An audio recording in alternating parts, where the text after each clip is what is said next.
নমস্কার। আকাশবাণী খোলচাটা খবর পড়ছে উল্টো পাল্টা। এখনকার বিশেষ বিশেষ খবর বলা হচ্ছে ডক্টর মনমোহন সিং আয়ারা পিকনিক মঞ্চে আসতেছিলেন। ইতিমধ্যে মশার সঙ্গে ধাক্কা খেয়ে এরোপ্লেনখানা চৌকার মধ্যে পড়ে আছে, তবে মশার কোনো ক্ষয়ক্ষতি হয়নি। সামান্য একটু ডেনা দুটো বেঁকা হয়ে গেছে, ডেনা দুটো বেঁকা হয়ে গেছে বলে মহিপাল কামার কাছে ভর্তি করা হয়েছে। সেই ডেনা দুটোকে আগুনে তাপায়িত করার পর সোজা করা হয়েছে। তাতে 2,22,00,000 টাকা ব্যয় হয়েছে বলে আমাদের সংবাদদাতায় খবর জানিয়েছেন। সুস্থ মশাকে মশার ভিতরে রাখা হয়েছে, মাঝে মধ্যে মর্টিং কলে জমা দেওয়া হচ্ছে। এদারে কারক সংখ্যা দুর্ঘটনা। গতকাল এক ব্যক্তি চায়ের দোকানে চা খেতে গিয়ে চায়ের কাপে ডুবে মারা গেছেন। তার বয়স ছিল 43 বছর। ওধারে ফারাক্কা ব্রিজের নিচে হঠাৎ আগুন লেগে যায়, পানিগুলো পুড়ে ছারখার হয়ে গেছে, মাছের কোনো ক্ষয়ক্ষতি হয়নি। শিলিগুড়ি থেকে 7 টেম্পো পেট্রোল নিয়ে ঢালা হয়েছে, আগুন এখনো প্রচুর পরিমাণে হায়ের টানে বোঝা যায়নি। সেই টেম্পোটাতে ছিল একটি মাথা, তাকে সঙ্গে সঙ্গে বহরমপুর সদর হসপিটালে ভর্তি করা হয়েছে। একই সঙ্গে তার 7টা স্যালাইন চলছে, এখন কিছুটা সুস্থ আছে। এদিকে মহিষাগুড়িতে ট্রেনের চাকা বাসটায় 7 জনের মৃত এবং 4 জন জীবিত। যারা মৃত তারা প্রাণ বাঁচানোর জন্য দৌড়ে চলে যাচ্ছে, আর যারা জীবিত তাদের জানাজা চলতেছে। গতকাল আমতলায় থেকে একটি মোটরসাইকেল আসছিল আর নোয়াদাই থেকে একটি পিঁপড়ে যাচ্ছিল। যাওয়ায় মাঝ রাস্তায় ধাক্কা খান। ধাক্কা খেয়ে মোটরসাইকেলটি পড়ে যান আমাদের ফুলুর পচা করতে হয়। তাতে 7টি জিটি কল এসেছে, আরো একটা জিটি কল নিয়ে আসার আলোচনা চলছে। এদিকে চলচ্চিত্রের নায়িকা কোয়েলের মাথায় থেকে 2টো উকুন হারিয়ে গেছে। উকুন দুটো কে চুরি করলো এই নিয়ে তদন্ত চলছে, এখনো পর্যন্ত কেউ গ্রেপ্তার হয়নি।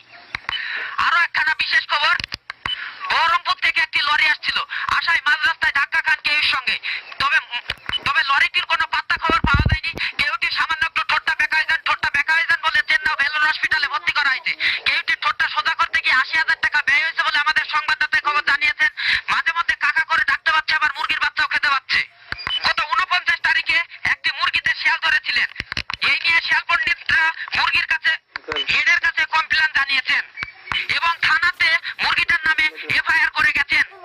গত 53 তারিখে একটি প্লান উঠছিল আকাশ দিয়ে, ইতিমধ্যে ফড়িংয়ের সঙ্গে ধাক্কা খান, তবে প্লানটির কোনো পাত্তা খবর পাওয়া যায়নি। সেই প্লানটিকে খুঁজতে বেরিয়েছে কয়েকটা মাছিতে। গত 40 তারিখে একটি মেয়ে হারিয়ে যান নাইগ্রাম থেকে। এই মেয়েটির পরনে আছে লেপ, গেথা, ডোকরা এবং চোখে আছে ঘড়ি, মাথায় আছে আন্ডার, পায়ে আছে চশমা, কানে আছে টুপি। এই মেয়েটিকে যে খুঁজে দিতে পারবে তাকে 50,001 টাকা দেওয়া হবে না। গত 44 তারিখে আমাদের চলচ্চিত্র নায়ক প্রসঞ্জিতের শুটিং করতে আসার কথা ছিল নোয়াদা থানায়। সেদিন তিনি খাবার খেতে ঢুকেছিলেন বহরমপুর পাপিয়া হোটেলে। ভাত চিবাতে চিবাতে তিনি 3টে দাঁত হারিয়ে গেছেন। এই 3টি দাঁত খুঁজতে গিয়ে সেই 3টি দাঁত এখনো পর্যন্ত পাওয়া যায়নি। 101টা ডাক্তার তল্লাশ করছে, সে দাঁতগুলোকে এখনো তারা খুঁজে পায়নি। এইমাত্র আমাদের একটি রিপোর্টার খবর পাঠালো, একটি লোক বাঁশবাগান দিয়ে আসছিল, ইতিমধ্যে একটা বাঁশের পাতা পড়ে মাথাটা অনেক কেটে গেছে। তাকে সঙ্গে সঙ্গে কলকাতা আইবিএস এ ভর্তি করা হয়েছে। একই সঙ্গে তার 96টি সেলাই হয়েছে, এখন কিছুটা সুস্থ আছে এবং নাই